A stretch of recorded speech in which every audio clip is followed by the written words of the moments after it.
Well, should we start with kind of a mission statement about the Black Market Book Club? Yeah. Which I don't know if we've really clearly defined even amongst ourselves yet. I don't think we have. Yeah. Well, basically, we have kind of a two-person book club going on right now. And we just thought it would be cool if every once in a while we talked about what we've been reading and, you know, just apart from the mission statement of the podcast, like it doesn't have to be a book about therapy. It doesn't have to be a book about the human condition necessarily, but just, you know, take a little recreational break. And I guess it can be a little bit more formal than that too. Yeah, some of them definitely tie into episodes, or we've like discussed on an episode that like maybe a book is good to read and we go back and we read it. Like they definitely dovetail, but yeah. And like I guess the reason that we're kind of starting off with The Plague is that it absolutely deals with the human condition, especially during COVID times, which is why I started reading it. Because as an English major, I feel like this was a logical place to look for empathy.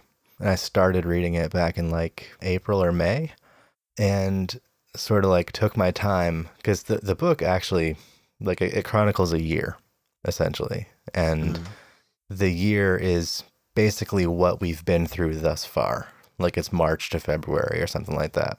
So I started reading it shortly after the lockdown and just took my time. And like when a chapter would start with like the next season, I'd put the book down and wait until that season to keep reading again. And it's very interesting how well this novel parallels what we've been through emotionally and societally. That blew me away, actually. I hadn't read it at all until the start of the pandemic. And it was I took sort of the opposite tack with it, where I just thought like, well, this is probably as good a time as any to read this book. And so it was the second thing I did after the lockdown was just start reading it. And I loved it, but it was terrifying. Right. And I didn't even think about the phases until you and I think, talked probably a couple weeks later, and you mentioned your strategy with it. And I was like, I was blown away by that. I was like, this is a way cooler way to do this. Like, but I had the experience of, I wanted to see how it ended, you know? Like I noticed he captured it so accurately through the stuff that we had been through at that point, which was minimal. But I mean, I was like, man, he nailed some weirdly specific things. So I kind of wanted to see how he saw this playing out, and it was horrifying towards the middle. And then you mentioned that like, well, no, you can get more of an empathetic perspective if you go phase by phase along with it. And that was cool as hell. Yeah. And that wasn't my strategy at first, but once I kind of noticed that that's where it was going, like I think I put it down anyway, just to read something else real quick. Mm-hmm. And then when I picked it back up, that's when I kind of realized like, oh, this really aligns with the various phases that we're going through. And so then it became my strategy. But yeah, I can see how it would be super terrifying reading it at the beginning of a pandemic. Yeah, I don't know. How much do you remember? Because we're looking at beginning of last year. I remember a lot of the sensations pretty vividly. I actually just brushed up on the characters a little bit earlier tonight just to kind of make sure that I knew what the hell is going on. But yeah, I mean, I'm foggy as far as like doing a real good synopsis or anything like that. It was so wrapped up in the kind of just all the buzzing anxiety and all of the uncertainty of that time that I got so much more out of the kind of like the subtext of it and how it made me feel and how I connected that to the world around me. So I remember that pretty clearly, though. Yeah. Well, I don't know if we need to do a synopsis. Maybe we'll do that in future book club episodes. But for now, like what I'd really like to talk about is how this book relates to the human condition. Yeah. And maybe even talk about why that's important for literature. But yeah, I think primarily I have a few passages underlined that we can kind of look at and see, like, and just kind of remember how we felt at that point in the pandemic, you know? Like how we felt at certain times that this book parallels. The word plague had just been uttered for the first time. At this stage of the narrative, with Dr. Bernard Rieu standing at his window, the narrator may perhaps be allowed to justify the doctor's uncertainty and surprise, since with very slight differences his reaction was the same as that of the great majority of our townsfolk.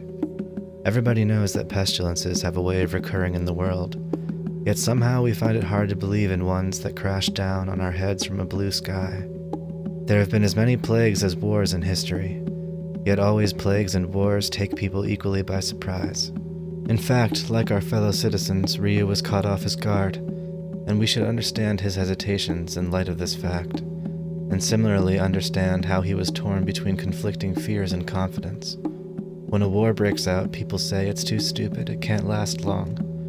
But though a war may well be too stupid, that doesn't prevent its lasting. Stupidity has a knack of getting its way, as we should see, if we were not always so much wrapped up in ourselves. Fucking Camus. I know, right? I remember that passage. That I had to stop reading for a sec after that one. It was so striking. I don't know. That was everything we're going through at that time. Yeah, exactly. And it makes you think about, like, you know, how our war is perpetuated, essentially the same way as plagues are perpetuated. Usually wars can be prevented from starting by the right people, but once something has started, its effect is implacable until people kind of do the right thing. And as he says, get out of their own heads. I think that's what we've seen. I mean, this is a topic that's been done to death by literally every conversation that's been had in the past year. But what we've seen is that people can't get out of their own heads.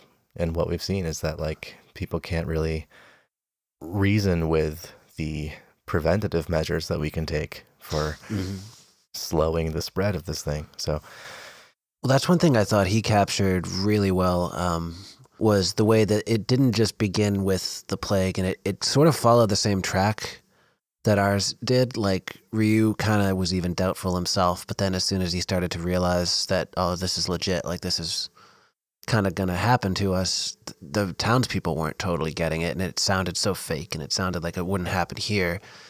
And then it did happen there, and I noticed that with ours too, that there was this, it went from seeming just so ridiculous that nobody took it seriously to becoming so traumatic that you really can't poke people too hard when they're in that state, you know? So there was never an exhale where awareness or presence could fill that moment, you know? It just became, you just shifted from one to the other, and neither one is productive.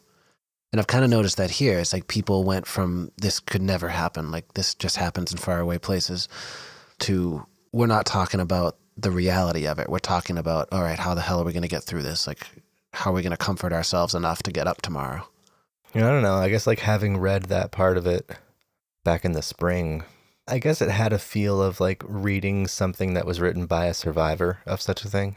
Yeah, totally. Yeah. And I guess we should mention this book is entirely fiction, but it's, like, loosely based on a cholera outbreak in a small coastal town in France in the 1800s. So this takes place in the 1940s or 50s in a coastal town in France, but it's the bubonic plague. But it does have that feeling of, like, having been written by a survivor. So there's always kind of this hope in the voice of the narrator that, like, someone has seen what this can do to a community. Yeah. And someone has seen the emotional impact as well as the physical impact on the sufferers of such a thing. But also, I got so much, like, emotional reinforcement. There is a universal sense of separation that everyone feels during an event like this. And the emotions that I was having at the time that I read this book are the emotions that I was supposed to be having. And that felt really validating. Yeah. And I mean, just the hope is such a through line, I think, through all of the parts there. And it's fascinating to me that he didn't live it, but he was able to capture that aspect of it so well that it flickers in the middle. Like, do you remember the part when they all had he was describing all the houses with the shades down? Yeah. And just when the world became, like, not only were people not going out, but they were fully closed in. And he still wrote it from even just imagined hope at that point. I found that to be such an interesting through line. There was never a point where everybody was completely subsumed, and that made it all the more vicious in a way. Thus, week by week, the prisoners of plague put up what fight they could. Some, like Rambert, even contrived to fancy that they were still behaving as free men and had the power of choice. But actually, it would have been truer to say that by this time, mid-August, The plague had swallowed up everything and everyone. No longer were there individual destinies, only a collective destiny, made of plague and the emotions shared by all. Strongest of these emotions was the sense of exile and of deprivation, with all the cross-currents of revolt and fear set up by these. That is why the narrator thinks this moment, registering the climax of the summer heat and the disease, the best for describing on general lines, and by way of illustration, the excesses of the living, burials of the dead, and the plight of parted lovers. And he goes on in that chapter, I remember, to talk about the burial rituals. Yeah. And like how people were mourning in many different ways, whether they were mourning the dead or whether they were mourning just the people that they can't see anymore. And then, the burial rituals that the people in charge had to go through in order to make sure that the plague was not spread from the bodies of the dead. And they were buried under a layer of limestone. Yeah, that was about where I stopped getting any comfort from it for a period of time. It's that chapter, that section. And here's the advantage of reading it in the way that I did, was that by that time, we kind of knew that the death rate is relatively low with COVID. So it wasn't, like, that parallel wasn't there so much. Plus, it's a hoax, so we're good. Well, yeah, we were hearing that from everybody in summer. Yeah. Well, the thing, it was so creepy, that part of the book, because it got so mechanical at points, too. Like, when he described some of those rituals or just some of the practices that were going on, and even detailing the shift of, like, some of these protagonists and authority figures and sources of, like, inadvertent comfort throughout the book, even just comfort in knowing that the plot is moving forward predictably, if nothing else is. Like, even watching some of these people, it started to arrive on their doorstep and how they had to fend it off and how they had to keep themselves together throughout the entire thing. And some of them started to get sick at certain points. Some of them were just so beaten down by all the deaths they were surrounded by, or having to talk to loved ones or work absurd hours. Like, it just got so automatic by that point. Nobody was musing about anything, and it was so eerie. Yeah, I guess that's the point of the book where, like, it started to frustrate me too. Like, there are definitely instances of people breaking the rules in the book and wanting to break quarantine, but overall, I think it was taken way more seriously in the book than it was taken in America. Yeah. So, like, that's why that part of the book started to be really frustrating to me, because here it is mid-August and basically all summer long at that point in my reading. By the time that I read that, presumably it was in August, I had experienced an entire summer of people just going out anyway and wanting to have their barbecues and wanting to do their summer rituals, and people saying, oh, summer's not going to last forever, we have to take advantage of it. And it's like, why does this year have to be exactly like every other year? Yeah. You can't take a dive, like, you can't choose your battles and just, for the sake of everyone's health, just stay in the air conditioning for a summer. Like, Yeah. that's all you got to do. That's kind of what I mean by, like, what I was saying earlier, that it goes from being absurd to a real hard focus on the palliative, and there's no sort of surveying what's happening in the middle there. And I noticed that a lot, where, like, it becomes such an issue of, like, we got to get ourselves through this just mentally. Like, that's where we seem to jump to in the summer. It was like our psychological well-being was taking a pretty good hit, so it's like, let's have a little bit of fun because we've earned it, kind of thing. And it's hard to fault anybody on that level, because yeah, it's a legitimate hit, but at the same time, it's like, this is also a legitimate problem, and, like, we have to figure out how to get through this and how to maybe not let this happen again. And I think he captured that pretty well too, just that urge to kind of go out and dance, but those people were so sheltered and those people were so beaten by this point. Well, and also, what a great way to prevent the reader from thinking that all those summer activities are still okay than to put right in the middle of August a burial scene. Yeah. Because I remember thinking to myself early in the summer, I have to get used to this. I have to start going out again in some small measures. And so I just started, like, wearing the mask and the gloves, and, like, I would go to, like, the hardware store to get supplies for like stuff that I was building just recreationally.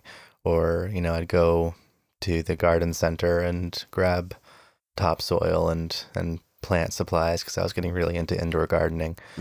And like that time was so full of hope that it was a lot easier to kind of muster the courage to go out and say like, okay, I'm not going to spend a ton of, like, I'm not going to be going to barbecues. I'm not going to be going out and like being social, but I do need to get used to what it takes just to go out into the world right now. And I need to get used to what precautions I have to take and get used to feeling safe in the places where I need to be regularly. So there was some optimism that I had to employ at that point, and I think a lot of people felt that same thing but took the optimism too far. Yeah. And that, I think, is like what this chapter is illustrating, that like, you know, it's real easy when you're in the south of France to want to go out on a boat. Yeah. But then everyone's going to die.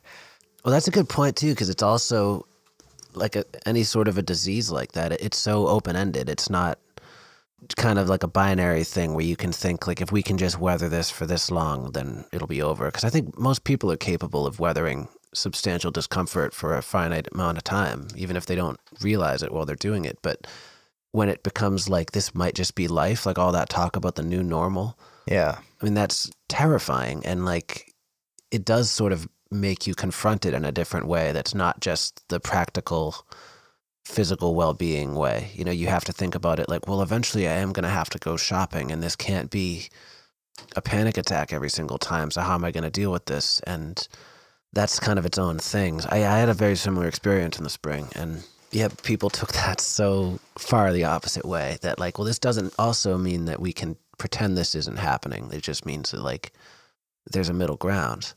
Do you ever wonder why? Like, is it just the difference in eras, or is it like the difference in the community, or just the fact that the word plague is so scary and so known? Like, I don't think a lot of people I had personally never heard the word COVID prior to this. I wonder what would have happened if they called it SARS. Because if they said we have a plague, people would not be barbecuing. No. Everyone knows that the word plague means like 3/4 of the population is going to die, and it's rats, and there's going to be some Middle Ages action happen. It sounds so goddamn scary. I think that's because it's like something that that isn't supposed to exist in modern culture. Yeah. So SARS would be less scary than plague, and COVID less scary than SARS. Yeah. It almost seems like it was marketed as COVID, doesn't it? Yeah, right? Like, because COVID is SARS, right? Or SARS is COVID. Like, I think SARS is a coronavirus or something like that. SARS is a coronavirus. COVID-19 is SARS-CoV-2. Okay. So that's why I was like, God damn, if they had just kind of like leapt on that one a little bit, somehow just spun it more that way. But they also had to keep people from going completely ballistic. So I sort of get that too. I don't know. I'm not sure if there's a way to handle that, but that makes me wonder if the population in the plague reacted to it because of like how he summed it up earlier in the book. Like, this means death. This means this doesn't happen here. Yeah. But you know what I don't like is I don't like when people say, like, I know things will never be normal again. You know, because I don't accept your premise, because I don't think that anything is ever just normal. I think that things are constantly changing and evolving. Yeah. And this is the optimist in me, but like a normal a year ago versus a normal a year from now is the same as like what was normal pre-prohibition and post-prohibition. Yeah. You know, like there's going to be a difference from year to year, and there's going to be a difference from, you know, one societal norm to another, and things are always going to change. And it's like pre and post COVID is like pre and post America Online. Any number of cultural shifts could happen that would cause our collective consciousness and our collective social experience and cultural experience to be one where we have to accept something that we did not have to accept several years earlier. Yeah. You know, I don't like it when people say like it's never going to be normal again. Like, it will be normal again. We'll have to define a new normal. Yeah. But this is how society works. And I think that's pessimistic talking. I mean, it's like Camus said, to like some of the effect of like this is obviously completely misquoted, but like never underestimate man's stupidity kind of a thing. Yeah. Like that is always going to be a force. And I don't know that it's going to be straight up stupidity in this case. Like it's not going to just be complete unbridled ignorance that resumes normality, but it's, you habituate after a while to anything. I mean, there's all those, like, you see pictures of kids like playing soccer in like bombed out buildings in places that had been war torn previously or still were. Like people get used to things that no one should have to get used to. So there will be a normal, even if it's not what we had.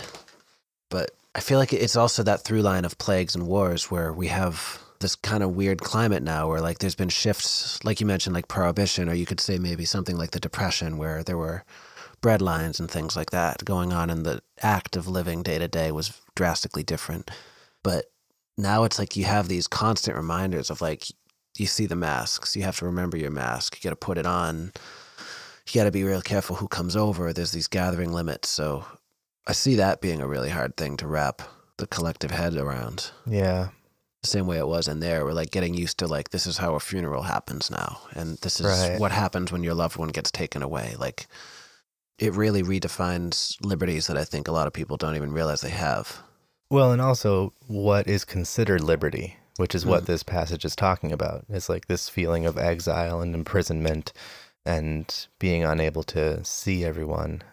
As you know, like mid-August for me was when I started to feel a profound sense of separateness and depression. And I wasn't very good at assimilating into a community before this. And now you're telling me I can't even practice.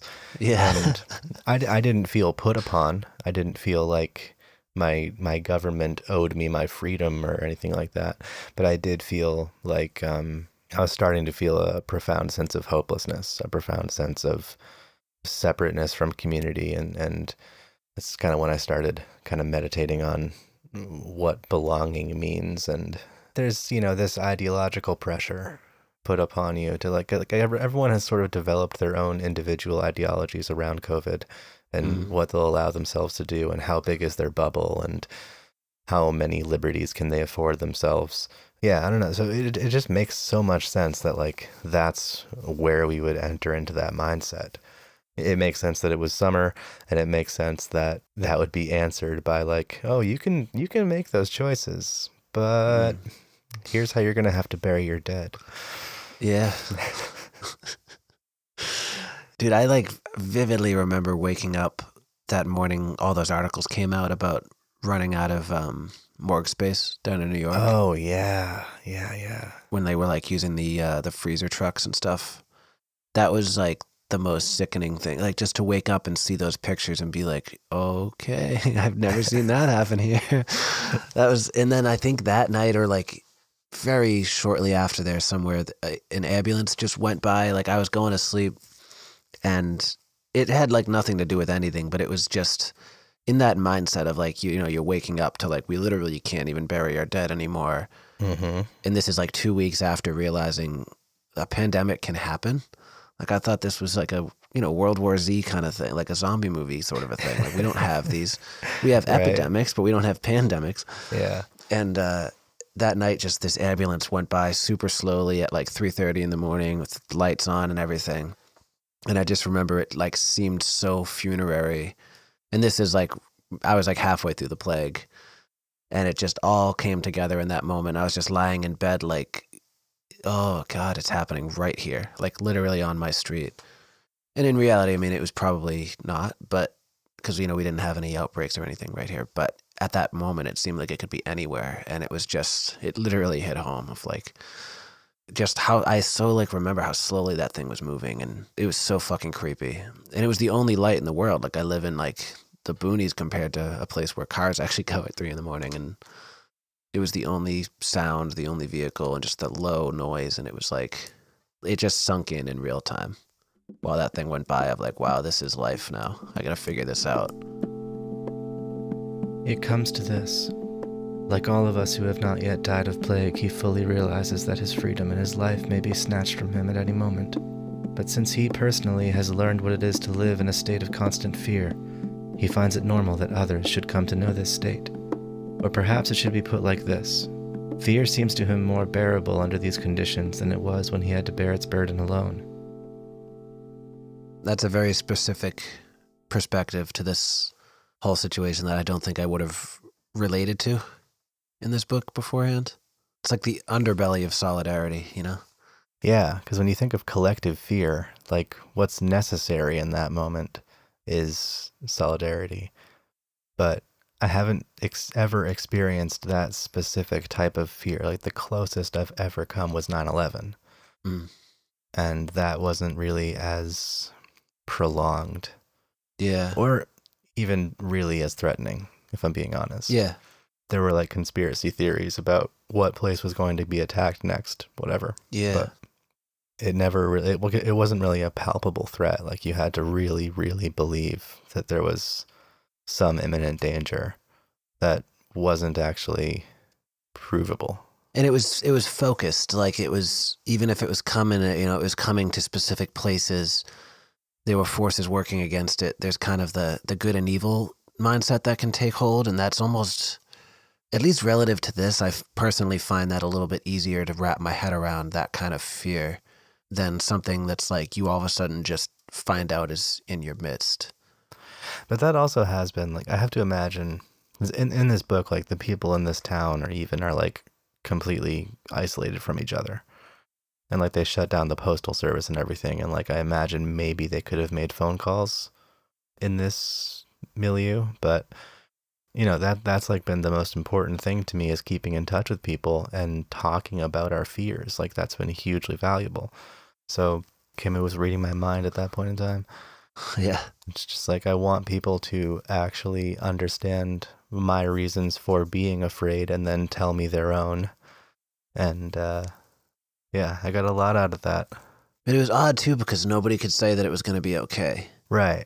So there was sort of we were all on the same level. We were all able to confide in one another and help one another in the short term. But there was also this, I mean, that's like the truest solidarity when you think about it. Well, and that's kind of like what I would say about a lot of this narrative is it poses the question, is solidarity comfort enough? Or can solidarity be comfort enough? And often it's not. Yeah, I found that as well. At certain points in this pandemic, it has been, though.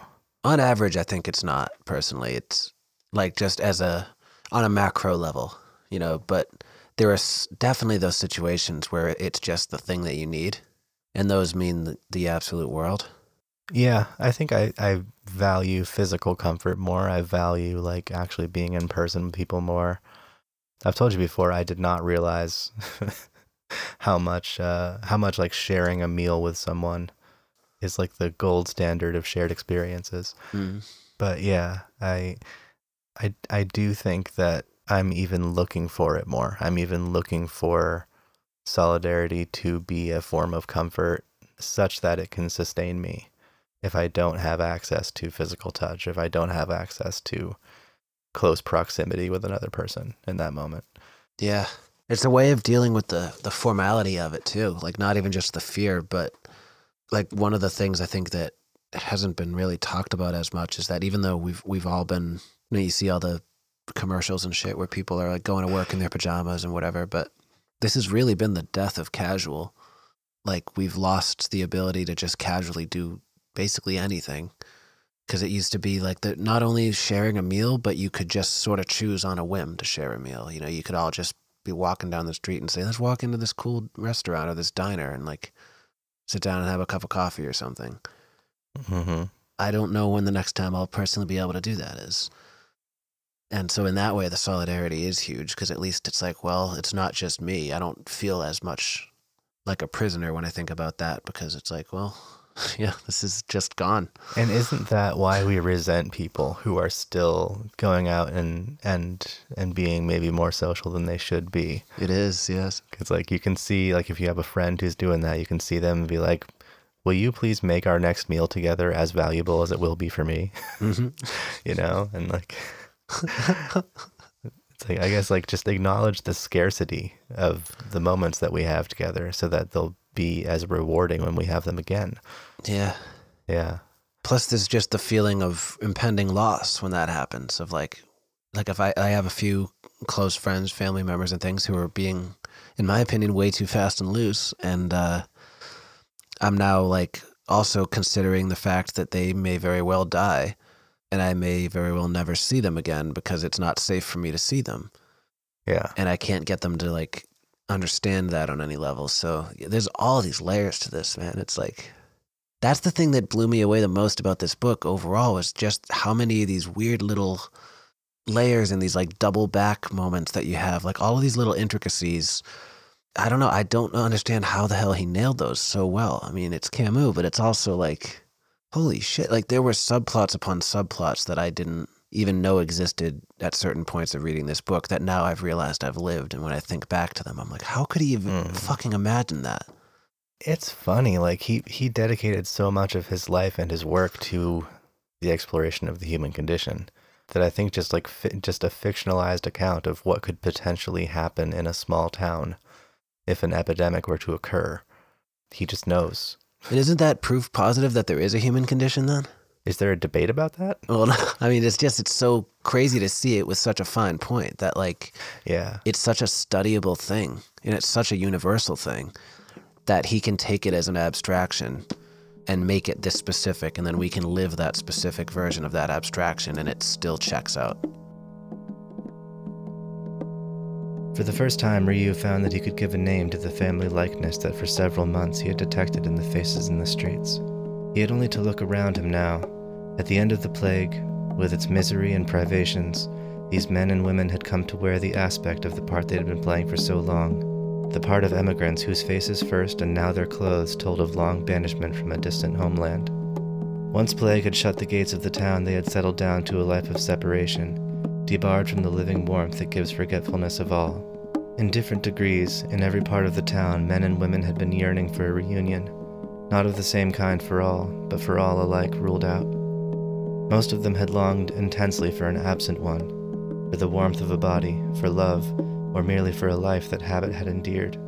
Some, often without knowing it, suffered from being deprived of the company of friends, and from their inability to get in touch with them through the usual channels of friendship, letters, trains, and boats. Others had desired reunion with something they couldn't have defined, but which seemed to them the only desirable thing on earth. For want of a better name, they sometimes called it peace. I've talked about this a lot, like how I'm really good at being alone most of the time. And I don't even necessarily think that most of the time what I'm missing is friendships, or what I'm missing is like physical touch or anything like that. I think most of the time I'm missing restfulness. Yeah. Yeah. There's a difference. But I like that. I like that it's like, it's not necessarily objectively peace. It's like what some people call it, but there is like a mystery associated with a longing that I think many of us have, aside from just getting back to normal. Because again, what even would normal be? It would be an adaptation to what we're going through now. So yeah, just aside from what people would consider the normalcy that they want to return to, there's something else. Maybe that didn't even exist before this pandemic. Maybe that I've even wanted before the pandemic. But maybe it like slowed my ability to strive for it. And maybe that is peace. But either way, it is a mystery to me. And like I'll know it when I feel it, you know? Yeah. That was a line that really got to me. No, I mean, I feel similarly. I think if I had to pinpoint the biggest shift that this has made in me, it's that too. It's just, I did not realize that it was there. I did not realize that it would mean as much as it does. But yeah, it's gone. I like that line he has about the people of that area looking like immigrants too, and just kind of wearing it on their faces and their clothes. Because I've often kind of wondered that about the generations that are really either coming of age or just really like living the core of this experience.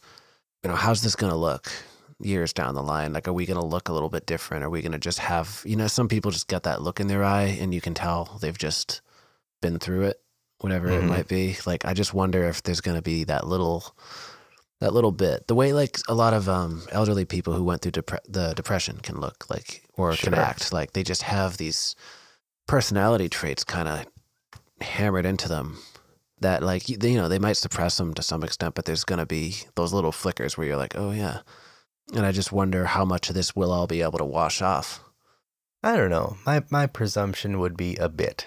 I think I was talking about this the other day with somebody, like our brains were so quickly trained to judge anybody not wearing a mask or judge anybody getting too close to each other. Yeah. And I think that our brains will be just as quickly untrained. Oh yeah. I don't think it'll take that long to adjust to not having to socially distance anymore. But I do think this will kind of be a shift in perspective. Yeah, and that's more what I mean on like the deeper levels of your psyche and your spirituality and your personality. Like we've all had to redefine alone and redefine comfort and tranquility and just stuff like that. It took on such a new meaning so suddenly. I don't know if we can or should shake that. No, I don't think that we should, but I think it's different. I mean, maybe it could have the same effect. Like people who grew up during the Depression or like were raised in in times of scarcity. Those are the kinds of people who usually like develop hoarding disorder or eating disorders, or like there's an attachment to like abundance because they don't know when times of scarcity will happen again. But then the flip side of it is how you use stuff too, though. You know, like the way that a Depression era person would know how to use the entire loaf of bread or all of the ingredients and exactly how far they can be spoiled before they're actually going to do some havoc on you. Like, yeah, I found that shift has happened with me, just the way that I look at objects and materials and things. Like I got really, part of this was just a therapeutic thing, but I got really into just kind of like building shit and like screwing around with how to fix stuff on my own, which I've always liked, but I've just always sucked at. And I realized like out of necessity, I have to fix some stuff in my house. And it's completely made me rethink. I look at so much shit now in terms of diameters and materials as opposed to like, oh, that's broken, I need to buy another thing. Because even at my brokest, I would still try to think of it as a way of how can I claw my way to being able to get that thing, not how do I make that thing out of thin air. And I don't know, I don't want that to leave, but it feels like it's getting deep enough at this point that like, I'm just looking at it as a circle in that. I can work with that. Or I know exactly what crazy glue will stick to now. So it's become part of my personality, man.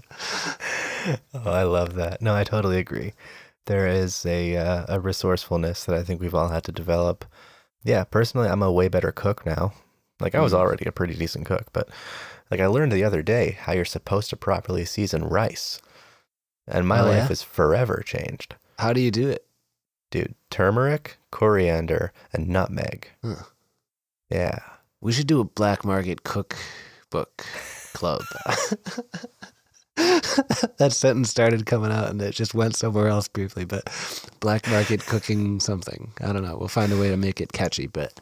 Dude, I'm actually, when I launch my Patreon, I'm going to launch a cooking show. That would be sick. I would watch the shit out of that. It's going to be called To Harvest Endless Roast. Dude, that's fucking awesome.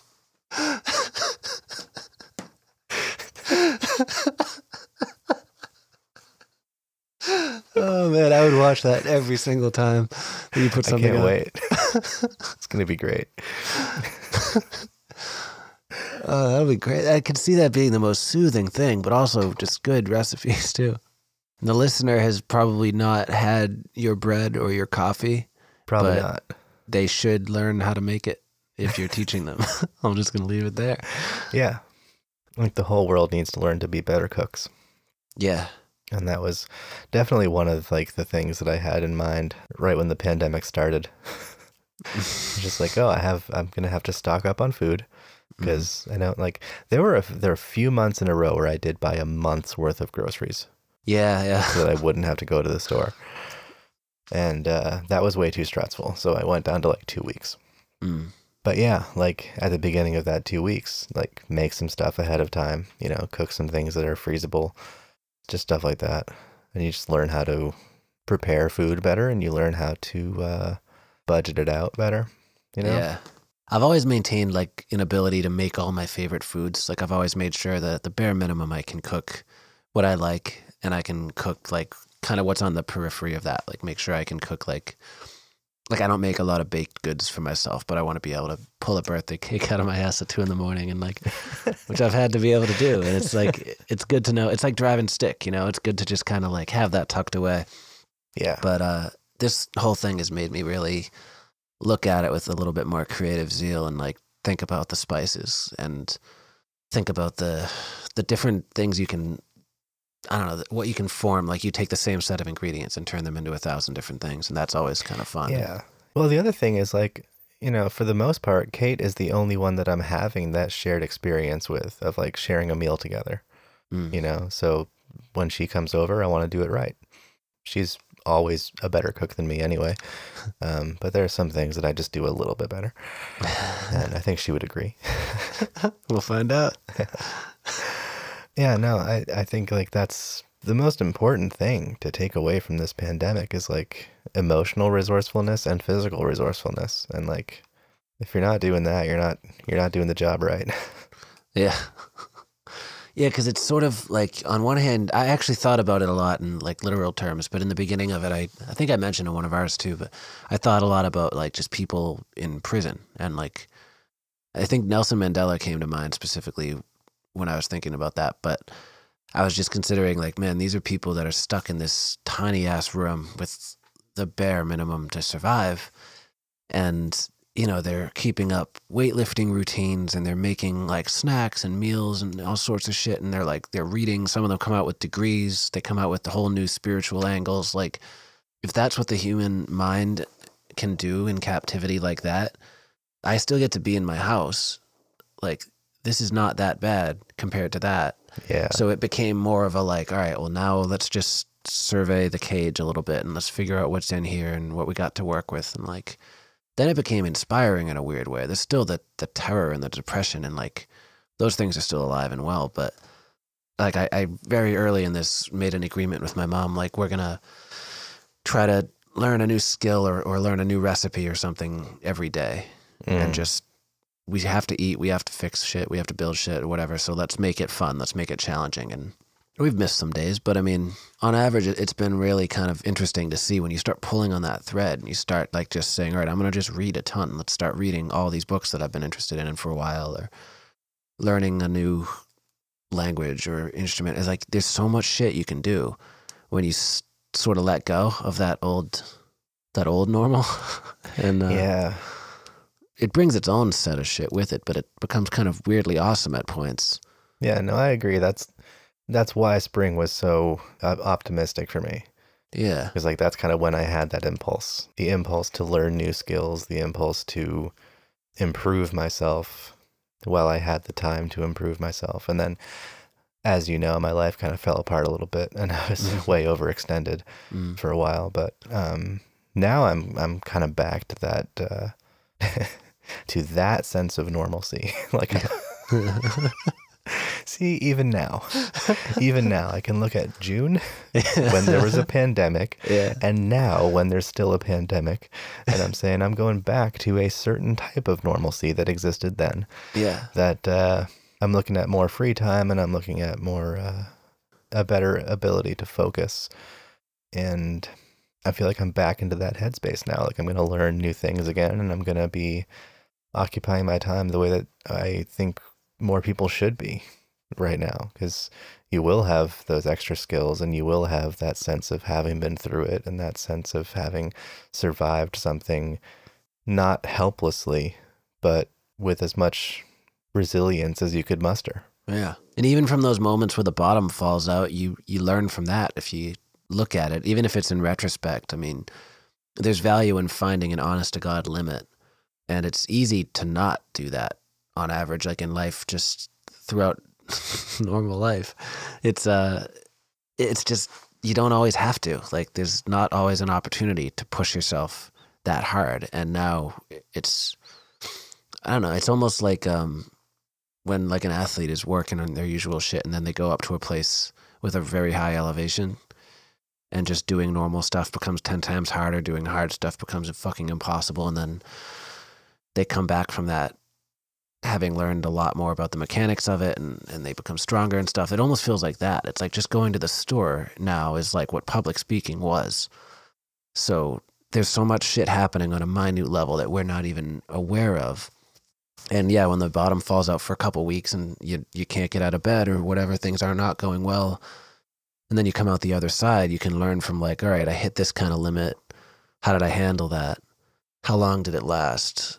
Did I need it? Or did I stop pushing for some reason? I wonder why that was. Or, you know, every time it's like you can learn a little bit more. And I don't know, I think that's, to me, that's what changes a person overall. Yeah. It's immense value in that.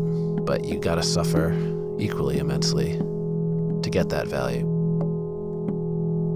And it was in the midst of shouts rolling against the terrace wall and massive waves that waxed in volume and duration, while cataracts of colored fire fell thicker through the darkness, that Dr. Ryu resolved to compile this chronicle, so that he should not be one of those who hold their peace, but should bear witness in favor of those plague-stricken people, so that some memorial of the injustice and outrage done them might endure, and to state quite simply what we learn in a time of pestilence, that there are more things to admire in men than to despise. Nonetheless, he knew that the tale he had to tell could not be one of a final victory. It could only be the record of what had to be done, and what assuredly would have to be done again, in the never-ending fight against terror and its relentless onslaughts, despite their personal afflictions, by all who, while unable to be saints but refusing to bow down to pestilences, strive their utmost to be healers. I like the being a champion for the people. I like that he kind of takes it upon himself to say, this will be a published chronicle.